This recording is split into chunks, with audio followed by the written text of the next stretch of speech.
शांताकारं भुजंगशयनं पद्मनाभं सुरेशं विश्वाधारं गगनसदृशं मेघवर्णं शुभांगं लक्ष्मीकान्तं कमलनयनं योगिभिर्ध्यानगम्यं वंदे विष्णु भवभयहरं सर्वलोकैकनाथं। मंगलम भगवान विष्णु मंगलम गरुड़ध्वज मंगलम पुंडरीकाक्ष मंगलाय तनोहरि। ओम नमो भगवते वासुदेवाय। आज कार्तिक महीने की कृष्ण पक्ष की चतुर्थी तिथि है। आज का दिन आप सभी के लिए मंगलमय हो। आज मैं कार्तिक मास की कथा का चौथा अध्याय सुनाने वाला हूँ। शास्त्रों के अनुसार कार्तिक माह में प्रतिदिन स्नान करना चाहिए और भगवान विष्णु, माता लक्ष्मी एवं तुलसी माता की पूजा करनी चाहिए। साथ ही कार्तिक मास महात्म्य की कथा का पाठ अथवा श्रवण करना चाहिए। इससे जन्म जन्मांतर के पाप कर्मों का नाश होता है और घर में सुख समृद्धि का वास होता है। तो आइए श्रवण करते हैं कार्तिक मास की कथा का चौथा अध्याय। राजा पृथु ने देवर्षि नारद जी से कहा, हे नारद जी, आपने कार्तिक मास में स्नान का फल कहा। अब अन्य मासों में विधि पूर्वक स्नान करने की विधि, नियम और उद्यापन की विधि बताइए। देवर्षि नारद जी ने कहा, हे राजन, आप भगवान विष्णु के अंश से उत्पन्न हुए हैं, अतः यह बात आपको ज्ञात ही है। फिर भी आपको यथाचित विधान बतलाता हूं। आश्विन माह में शुक्ल पक्ष की एकादशी से कार्तिक के व्रत करने चाहिए। ब्रह्म मुहूर्त में उठकर जल का पात्र लेकर गांव से बाहर पूर्व अथवा उत्तर दिशा में जाना चाहिए। दिन में या सायं काल में कान में जनेऊ चढ़ाकर पृथ्वी पर घास बिछाकर सिर को वस्त्र से ढककर मुंह को भली भांति बंद करके थूक व सांस को रोककर मल मूत्र का त्याग करना चाहिए। तत्पश्चात मिट्टी व जल से भली भांति अपने गुप्तांगों को धोना चाहिए। उसके बाद जो मनुष्य मुख शुद्धि नहीं करता उसे किसी भी मंत्र का फल प्राप्त नहीं होता है। अतः दांत और जीभ को पूर्ण रूप से शुद्ध करना चाहिए और यह मंत्र का उच्चारण करते हुए दातुन तोड़नी चाहिए।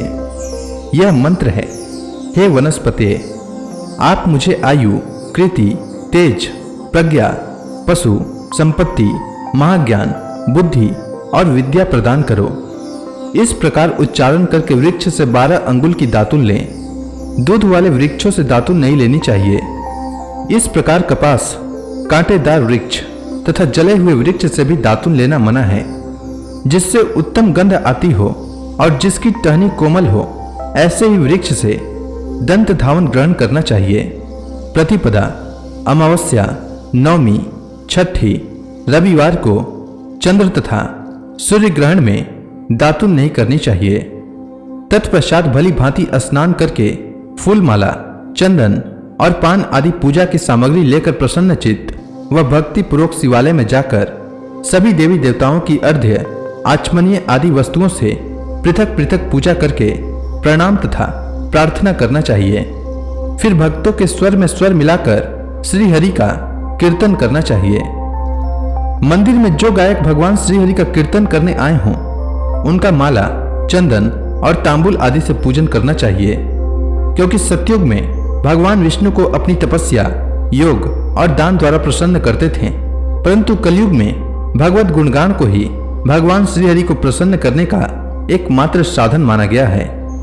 नारद जी राजा पृथु से बोले, हे राजन, एक बार मैंने भगवान से पूछा कि हे प्रभु, आप सबसे अधिक कहां निवास करते हैं? इसका उत्तर देते हुए भगवान ने कहा, हे नारद, मैं वैकुंठ या योगियों के हृदय में ही निवास नहीं करता, अपितु जहां मेरे भक्त मेरा कीर्तन करते हैं, मैं वहां अवश्य निवास करता हूं। जो मनुष्य चंदन माला आदि से मेरे भक्तों का पूजन करते हैं, उनसे मेरी ऐसी प्रीति होती है जैसी कि मेरे पूजन से भी नहीं हो सकती।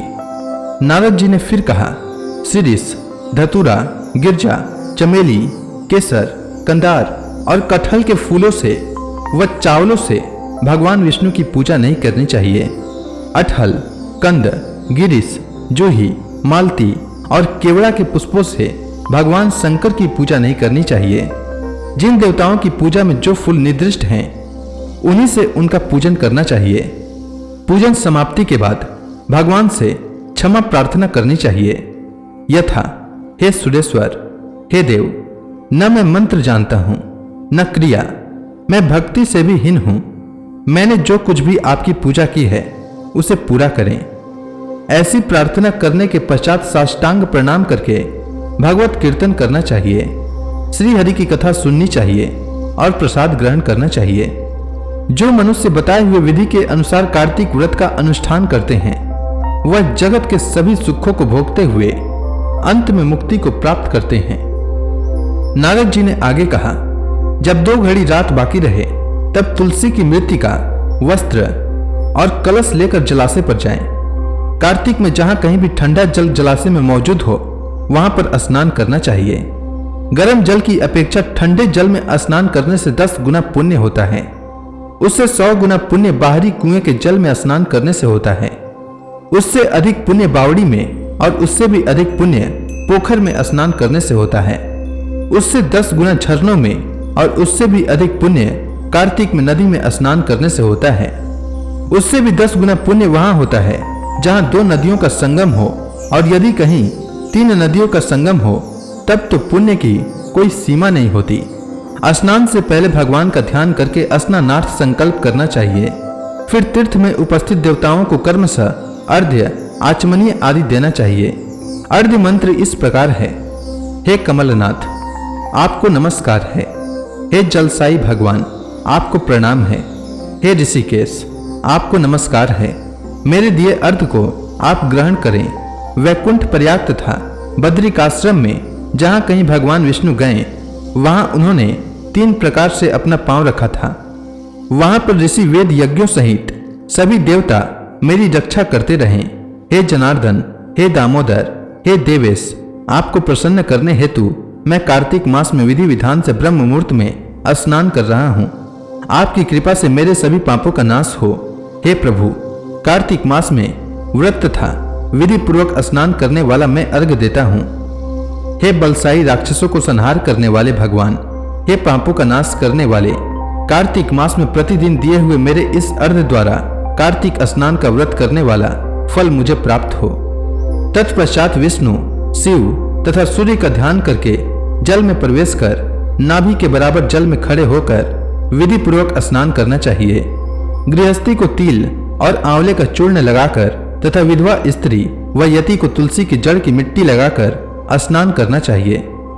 सप्तमी, अमावस्या, नवमी, त्रयोदशी, द्वितीया और दशमी आदि तिथियों को आंवला तथा तिल से स्नान करना वर्जित है। स्नान करते समय इन शब्दों का उच्चारण करना चाहिए। जिस भक्ति भाव से भगवान ने देवताओं के कार्यों के लिए 3 प्रकार का रूप धारण किया था, वही पापों का नाश करने वाले भगवान विष्णु अपनी कृपा से मुझे पवित्र बनाए। जो मनुष्य भगवान विष्णु की आज्ञा से कार्तिक व्रत करता है उसकी इंद्र आदि देवता रक्षा करते हैं, इसलिए वह मुझको पवित्र करें। बीजों, रहस्यों तथा यज्ञों सहित वेदों के मंत्र कश्यप आदि ऋषि, इंद्र आदि देवता मुझे पवित्र करें। अदिति आदि सभी नारियां, यक्ष, सिद्ध, सर्प और समस्त औषधियां व तीनों लोकों के पहाड़ मुझे पवित्र करें। इस प्रकार कहकर स्नान करने के बाद मनुष्य को हाथ में पवित्री धारण करके देवता, ऋषि, मनुष्यों तथा पितरों का विधि पूर्वक तर्पण करना चाहिए। तर्पण करते समय तर्पण में जितने तिल रहते हैं उतने वर्ष पर्यंत व्रती के पितृगण स्वर्ग में वास करते हैं। उसके बाद व्रती को जल से निकलकर शुद्ध वस्त्र धारण करने चाहिए। सभी तीर्थों के सारे कार्यों से निवृत्त होकर पुनः भगवान विष्णु का पूजन करना चाहिए। सभी तीर्थों के सारे देवताओं का स्मरण करके भक्ति पूर्वक सावधान होकर चंदन, फूल और फूलों के साथ भगवान विष्णु को फिर से अर्घ्य देना चाहिए। अर्घ्य के मंत्र का अर्थ इस प्रकार है, मैंने पवित्र कार्तिक मास में स्नान किया है, राधा के साथ आप मेरे दिए अर्घ्य को ग्रहण करें। तत्पश्चात चंदन, फूल और तांबुल आदि से वेद पाठी ब्राह्मणों को श्रद्धा पूर्वक पूजन करें और बारंबार नमस्कार करें। ब्राह्मणों के दाएं पांव में तीर्थों का वास होता है, मुंह में वेद और समस्त अंगों में देवताओं का वास होता है।